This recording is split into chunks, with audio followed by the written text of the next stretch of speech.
Hey, welcome back to another episode of Want Less Object, and today we're going to take another piece of spalted maple.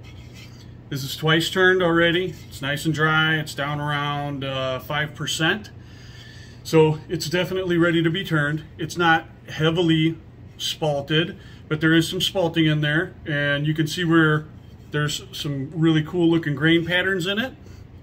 So we are ready to get it on a glue block, because that's the way I like to do things. So if you look right here, there's a little center mark. Now there's one next to it, but that's old. I already retrued the foot up and got a new center mark in there. So this center is true to this diameter of the foot. So we're going to take this glue block and we're going to put it on this face.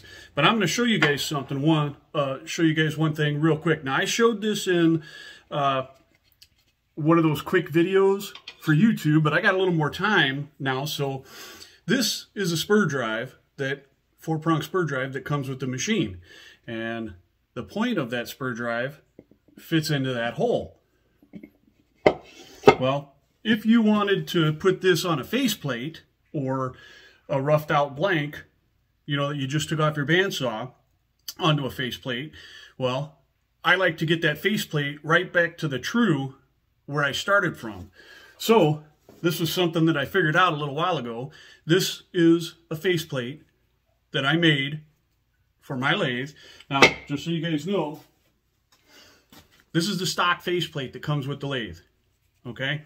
This is the spur drive that comes with the lathe. This spur drive, this diameter is about 10 grain clearance to this thread diameter. So this thread diameter is a 1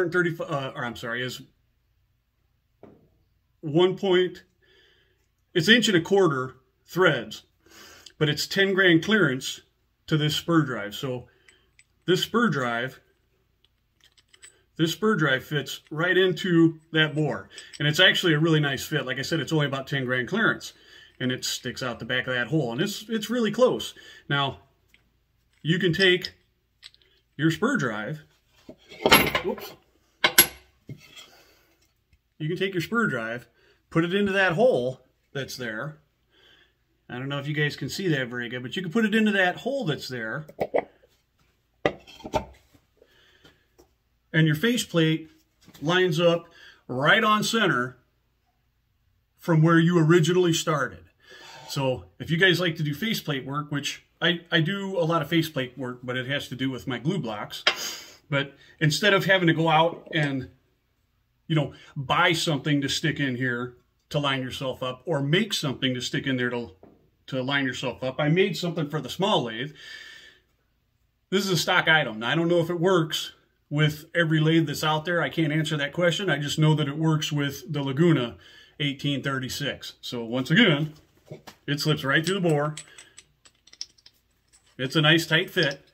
And you can put it right in that hole, and it'll line your faceplate up right where you originally started. You'll be right back to center from wherever you put that center mark. It'll be right on center of that.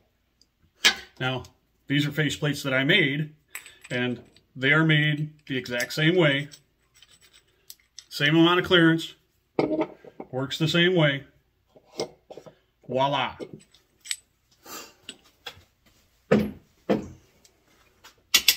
Okay, so that being said, we're going to put my glue block on here. Now, you guys have seen me do this before. I'm going to do it the same way. The glue gun's already heated up. Should be ready to go. So here's my glue gun. Here's my glue block. And I'm just going to lay the glue to it.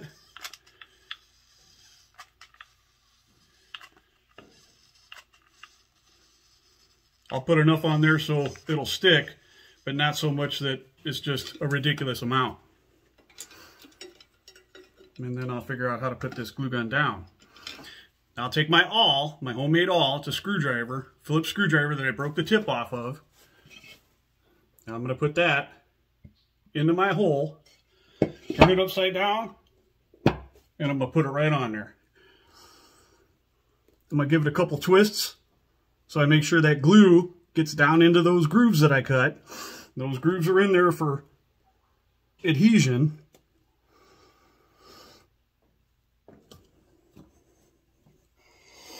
I'll take my awl out, and now that faceplate, or yeah, this glue block should be right on center where I originally started, and using that glue block gives me full access to the outside diameter, to the face, and to the inside diameter of that bowl.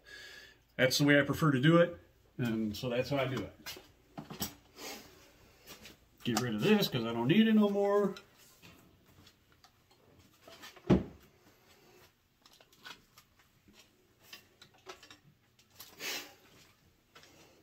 Now we're gonna give this a few minutes to set up. You know, so when that glue's hot, my glue, the glue that I use, when it's hot, it's clear. When it's cool, when it's ready to go, it turns back to white. That's how I know when the glue's set up. So we'll just let this sit, and I will bring you back as soon as I'm ready to put it up on the machine. Okay, the glue's set up, it's ready to turn. I figured I'd try this view out. You know, this way for the people out there that don't turn, and the people out there, you know what, for everybody that's out there, you can see my RPM readout here. And when I turn this on, there'll be numbers here. It's pretty dusty, but there'll be numbers there. This way, from this view, you can see the speeds that I'm turning at, because that's a pretty common question. A lot of people that are trying to learn how to turn, they question, you know, what speed are you turning at all the time?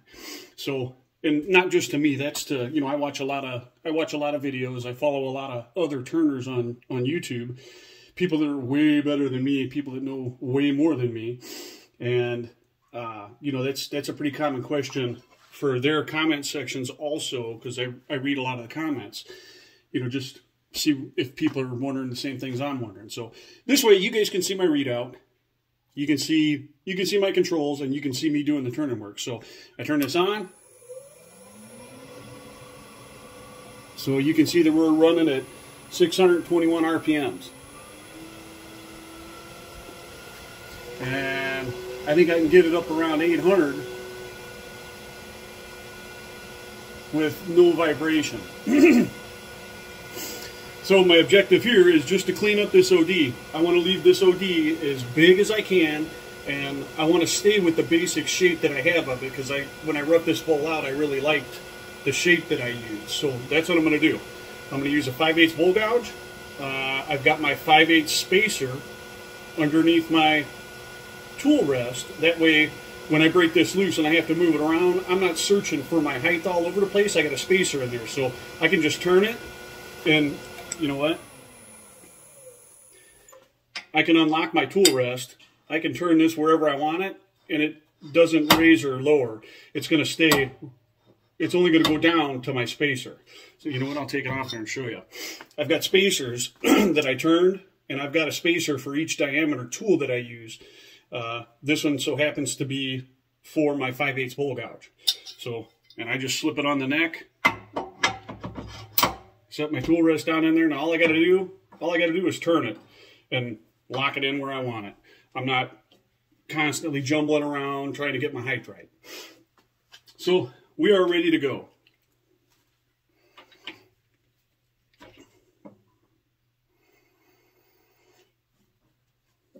So here we go. I'm going to use my 5/8 bowl gouge. You can see a couple extra bevels on. Well, maybe you can, maybe you can't. I don't know. Let's see. You can see a couple extra bevels on there. Those are just clearance for when I'm doing the inside of the bowl, trying to make my turns and whatnot. Those are clearance angles that I grind on there. Basically, what I'm going to do is, this is running real true still. So for the most part, I'm just gonna do shear cuts until I get to my true diameter. So that's what I'm after.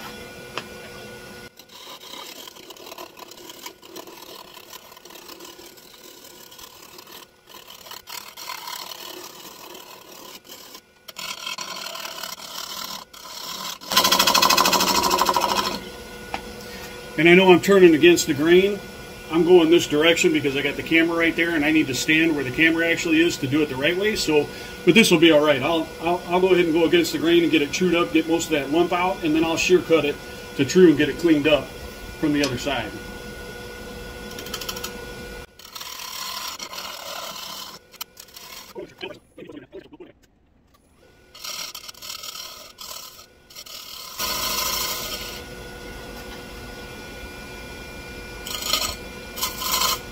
So the way that I'm using a bowl gouge right here, I've got a excuse me, I got a flat right here, and then I'm going to go into kind of excuse me, into kind of a cove, and then back out, and then out and around. So basically like a little OG shape in this area right here. So the way I'm using that gouge is basically almost wide open, and that's a real grabby position. You got to be real careful with that.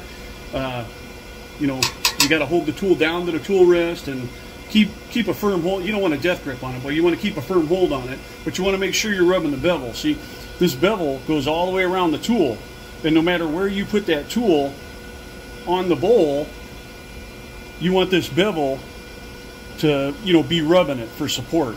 As long as you do that, you're going to be okay. It's when you lose that bevel support to the positive side, if you do that, you're going to get a catch, and it's going to jerk the tool and roll it over on you. And that's what's going to happen. So we're going to try to avoid that.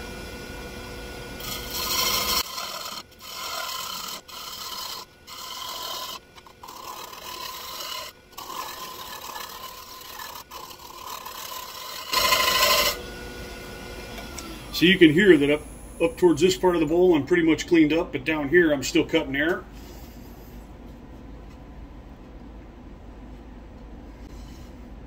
It's looking pretty good. There's a little bit of tear out right there, and you can see this darker area. That's where I have my sealer on it.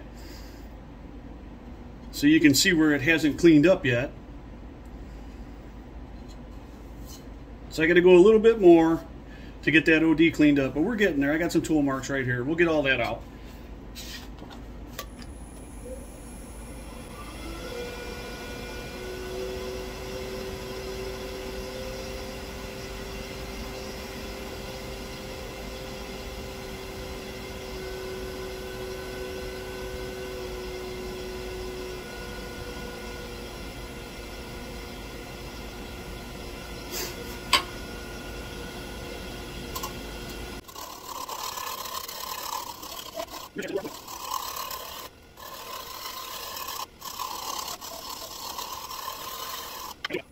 I just want to see if we're cleaned up. How's that glare? That's not too bad for you guys. Okay.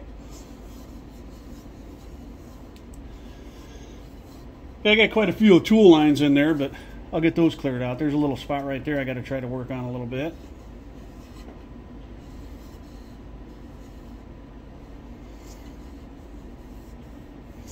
All right, so we're going to try to work on these tool lines and get those out of there. And then I got this area right there. I think you can see it. It's like a darker area in the wood. You can see it right here and right here, and that's where the bowl hasn't cleaned up yet. But that's about all we got left to clean up.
I don't know if you guys can see that or not, but my tool keeps sticking on my tool rest right there.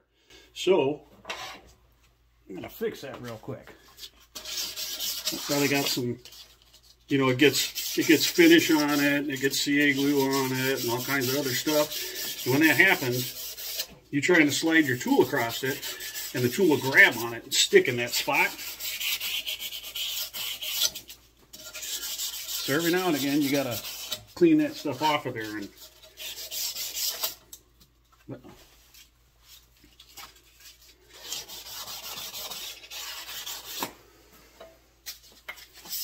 same way with the gouge, because it gets glue stuck to it and all kinds of other stuff.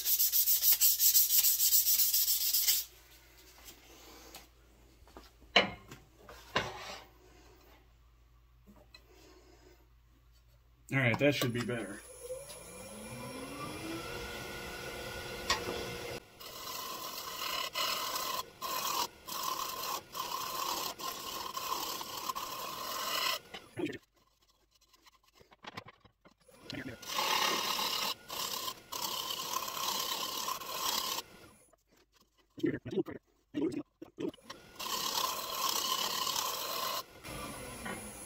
I believe I got it that time. Yep, we got it. Okay.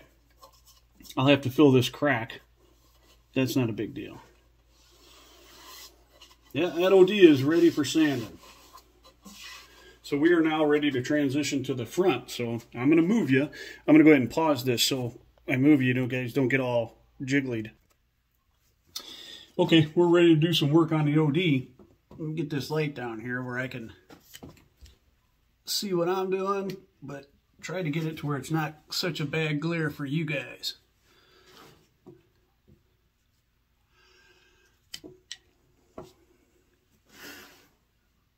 There we go, I can see. All right, now we're going to work on this ID. Now I'm not going to take it down much thinner. I'm just pretty much going to take it to a true up. This is already about 1/2 inch thick. I'm probably only going to take it down to about 3/8 at the thinnest.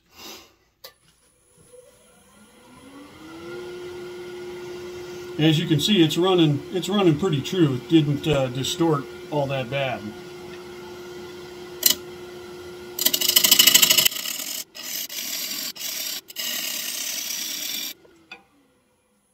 And because this bowl has already been roughed out, you know, when I cut it for drying, every cut that I take is basically a finish cut. Like my finish could be at any given moment. Just when I hit my desired wall thickness, I got a little bit of tear out right here I'm going to have to work on.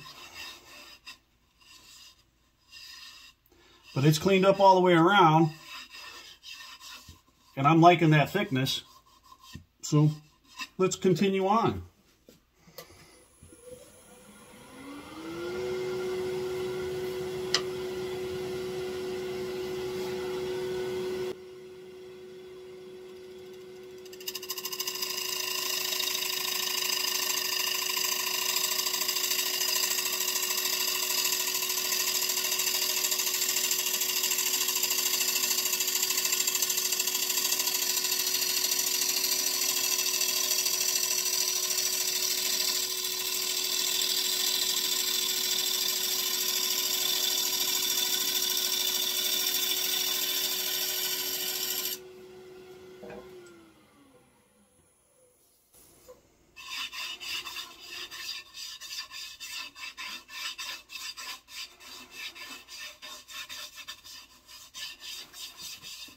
Now that pretty much took care of all the tear out that was in there.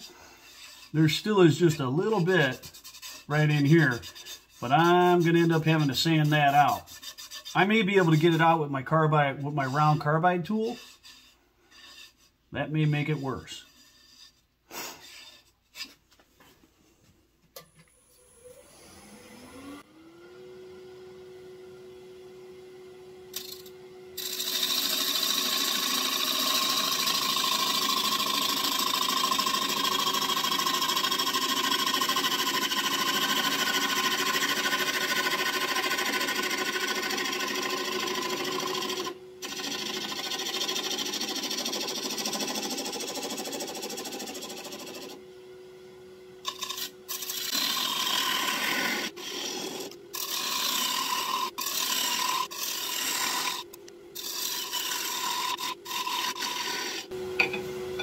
Let's see where we're at.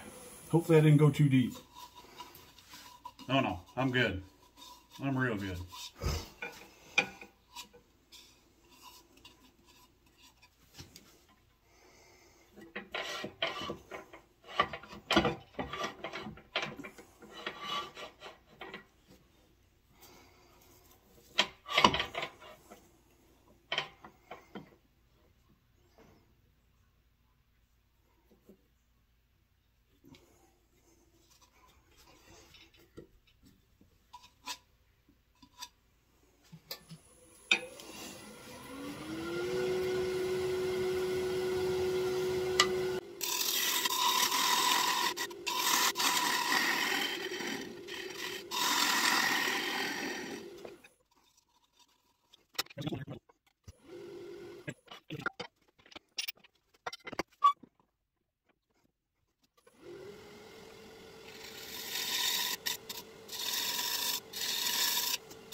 scraper, like a high-speed scraper, you know.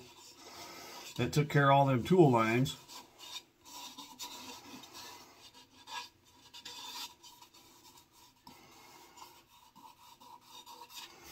I might be able to get a little better right there. Let's see. The one last cut theory, where you screw everything up.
Okay, I think we are ready for sanding. I do have that one crack back here I need to fill. I may just leave it the way it is.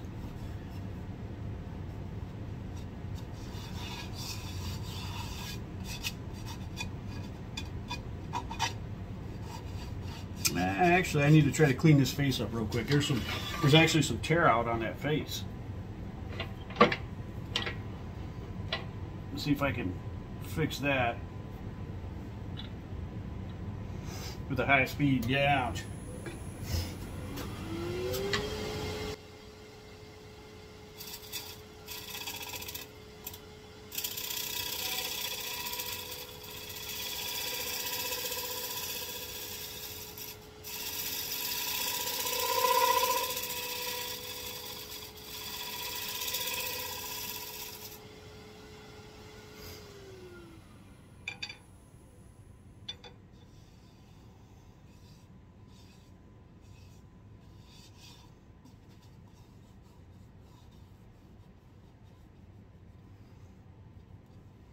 Well, I think we're good.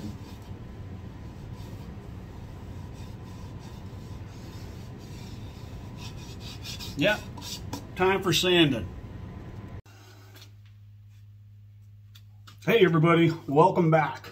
After a short break, we'll call it, you know, where we left off was I had just finished sanding this bowl and getting it ready for the first coat of finish, and somehow I forgot to record that, you know. So what had happened was I was working on the bowl, I got to that point, and then you know, I took a break, and I had a very unfortunate event that took place in my family very recently, which we'll say distracted me, you know. Anyway, and because of the fact that, you know, I got multiple projects going on all at the same time, I kind of forgot what I was doing, forgot that I was recording this. And so where we are now is I've already got 2 coats of finish on this bowl. So I have 1 coat of finish left to put on it, and then I'm going to cut it off the glue block and get the bottom signed, get the finish on it, and it will be done and ready to go to its new home. So sorry that there's a bit of a gap in the footage, but you know, fortunately you guys have, you know, those of you that watch my videos, you guys have seen me do my finishing process before. It's nothing real thrilling, you know, but you know, it is what it is. So what we're going to do now is I'm going to try to pick up where I left off, and I'm going to buff the bowl, which I always do before I put a coat of finish on it. I'm going to buff it. Then I'm going to clean it with the denatured alcohol. Then I'm going to put the final coat of finish on this bowl. Then we're going to take a short break, and once that's dry, I will then bring it back, and we will part this bowl off of the glue block I'll get it flipped around and we'll finish the foot, and this bowl will go to its new home. So that's what we're doing today. So I got some buffing compound, I got a buffer, and here we go. So I'm just going to apply some of this buffing compound. So it doesn't take a lot. You know, you don't need to inundate the wheel with the compound. You just need to get a little bit on there. And this pistol drill runs at about 2,400 RPMs. So I like to run the lathe about half of that in the opposite direction. Whatever the buffer's spinning, I'll spin the lathe in the opposite direction at about 1,200 RPMs. And I'll get it buffed lightly, and that'll take out any of the imperfections or any lines that might be in it. And then we'll clean it, and I'll get another coat of finish on it. I'll put it in the rack to dry, and we'll go from there. Okay, so here we go.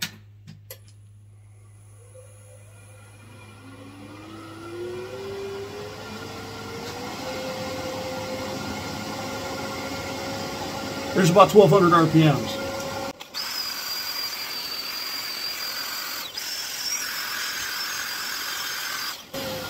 All right, let's see what that looks like. When I look in this, I'm just looking for any kind of blemishes or any kind of dust particulate that may have settled into the finish before I got it into my drying tower.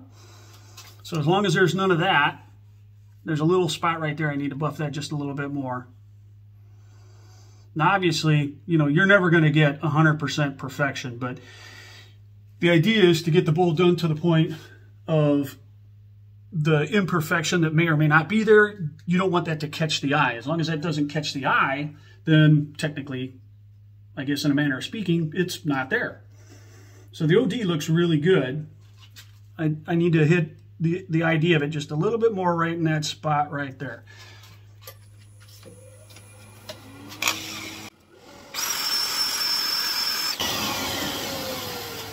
And you don't want to overdo that because you can actually, that buffing pad will actually burn through the finish. So you don't want to do that. Okay, we look good now. Now I just got to clean it out with some denatured alcohol, which I already happen to have a towel ready because I've been working on a few other projects that are all right around the same point.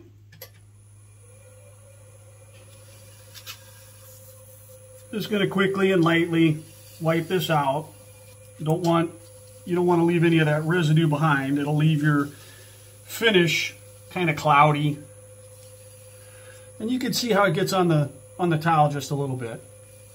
We're not going to go overboard though, because like I said, you can start to rub that.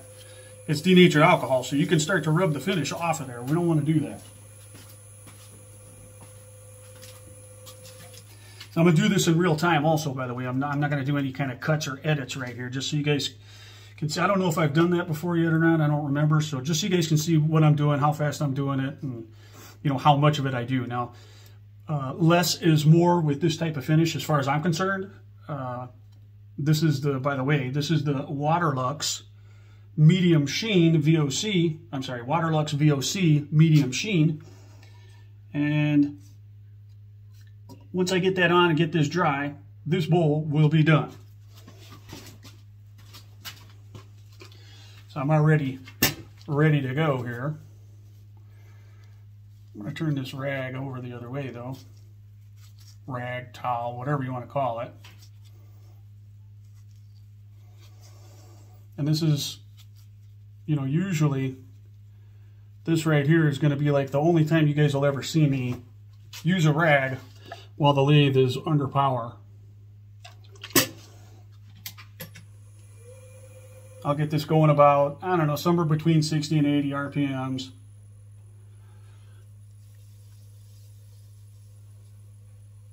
And you don't want to push on the rag while you're doing it. You kind of want the rag just to glide across the surface.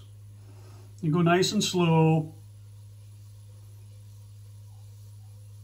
Try not to put any streaks in it, although inherently from the towel there will be some, but those will lay down, level out, whatever you want to call it, as the finish cures. So like when I'm putting it in right now, you can see like a bunch of lines from the rag and the uneven pressure that I'm putting on that I'm putting on the towel, but that will lay down nice and smooth. It'll flatten out.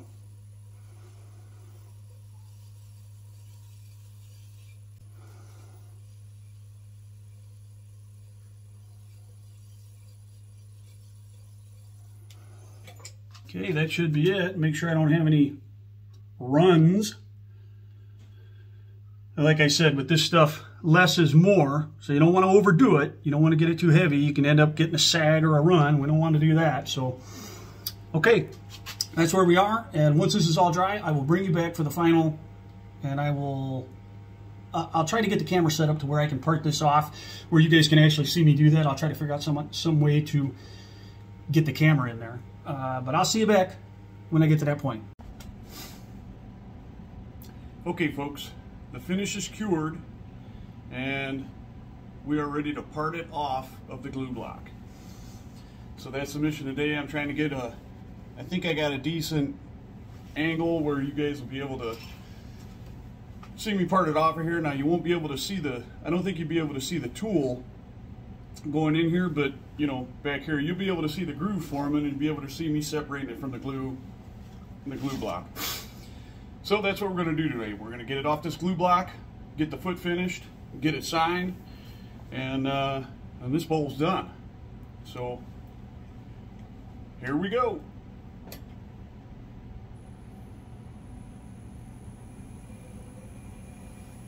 Now, I don't want to take a chance on this thing flying away, so I'm going to take it nice and easy. I'm only going to run at about, I don't know, 600 RPMs.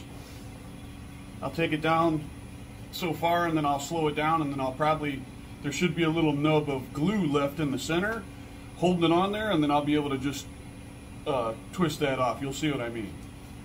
So here we go.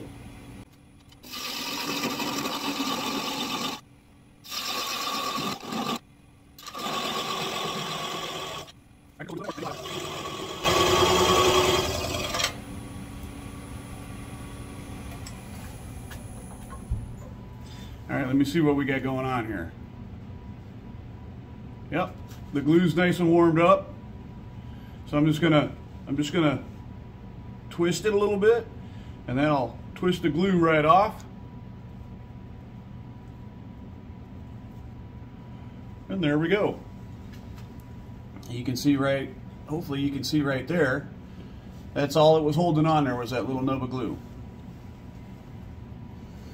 All right, give me a second. I'll get the camera reset, and then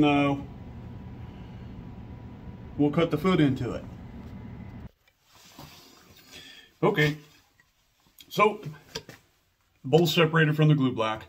Glue block's trued up, ready to go for the next project, and it's also set up as my jam chuck to finish the foot for the bowl.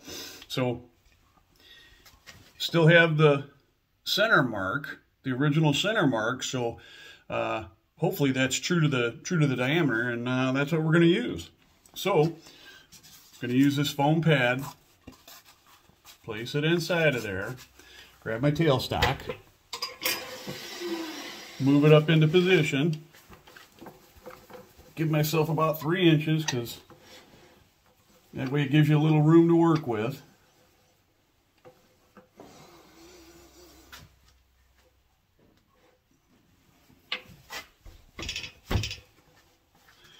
And try to get it up on there and get it to run as true as we possibly can.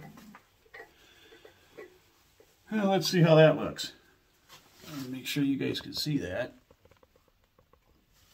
Change this camera, change this angle of the lamp so you don't have such a glare. And it's running pretty true.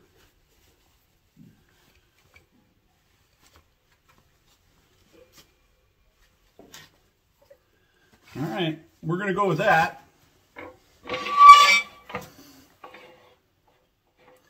Well, let's get this foot right. You know what? I got to change my spacer real quick.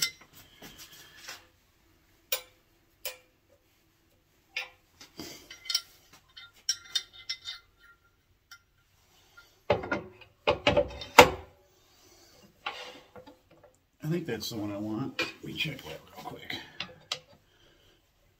Yeah, it'll do.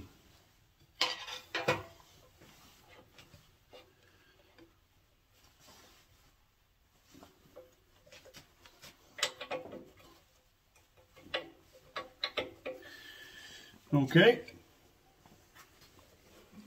Let's get this foot trued up.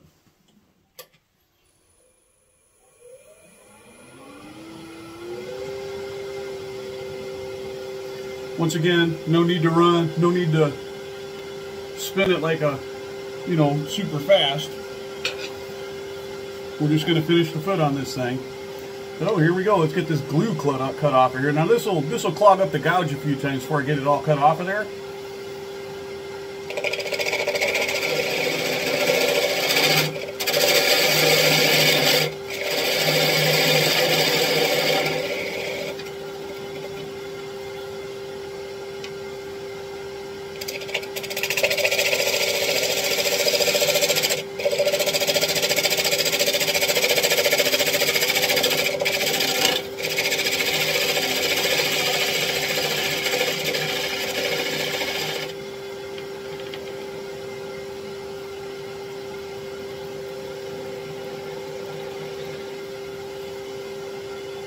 See how that glue will load up inside of the gouge and mess you up.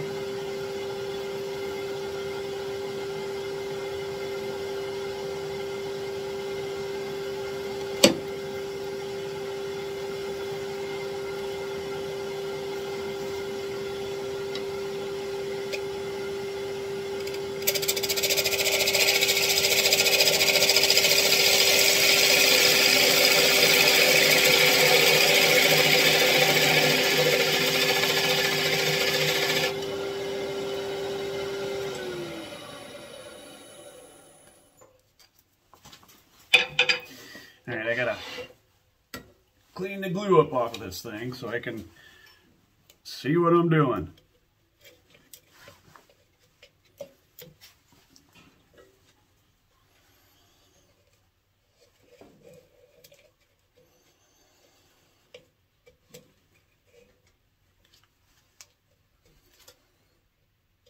There we go. Now we can see what we're doing.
Okay, and the center is relieved, so there's contact. So the bowl will sit nice and flat. Oh, excuse me.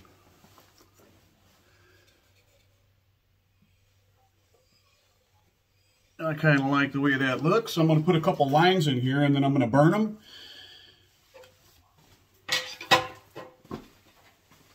And that will be the place that I sign the bowl.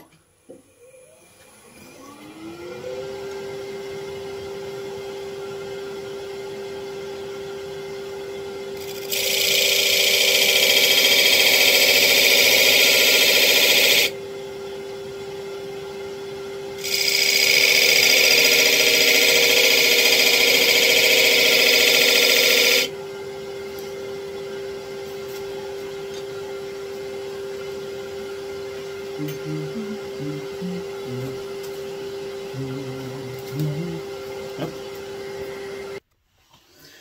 Okay, let's see if we can't burn these lines a little bit.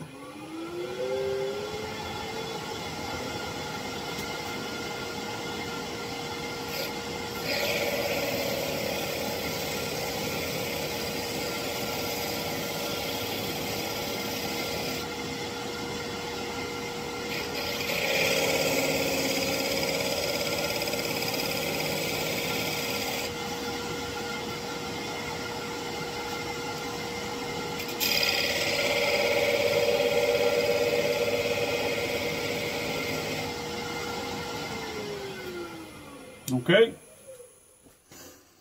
And now all this is, you know, when you can't use wire, I don't typically use wire to burn any of my lines. You know, them paint sticks that you can get from any big box store or hardware store. I use those, and I put them on the sander, and I just put, you know, a slow taper on them. And those work perfectly for burning lines in. I don't know if anybody wanted to know that or how everybody else does it. That's the way I do it. Just, you know, just throwing that out there.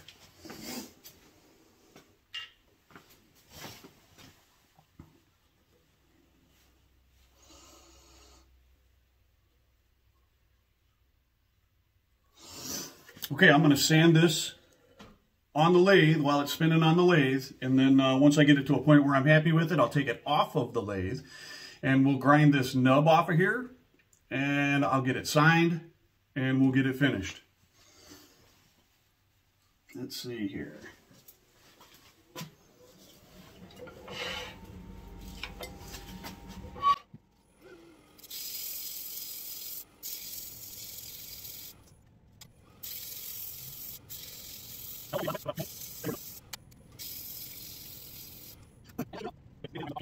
That'll be the end of the video. Okay, so we're ready to put the first coat of finish on the foot, and that's gonna be all I'm gonna show, because, you know, there's no point in showing me put the next two coats on just the foot. So the bowl, we're gonna say the bowl is done once I put this coat of finish on it. And I would like to say thank you very much for watching. I hope you guys enjoyed the video. I wanted to do one, you know, basically from log to completed project. And I had fun making the video, so I hope you guys enjoyed watching it. And thanks again. So let's get this coat of finish on here and call it a day.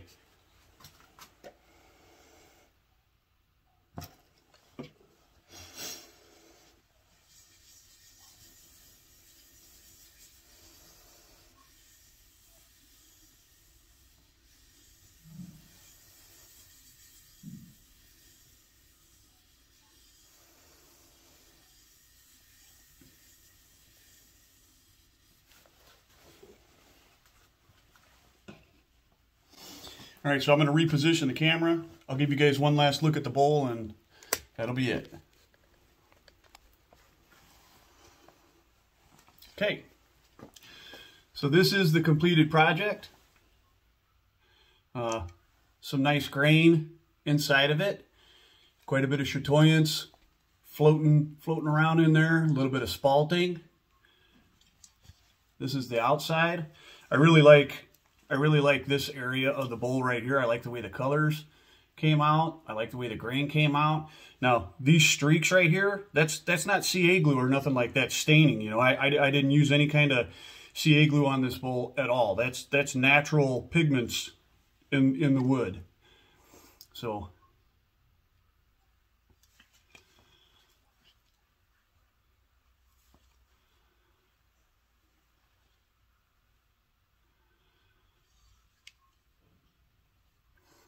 okay, everybody. Thanks for watching.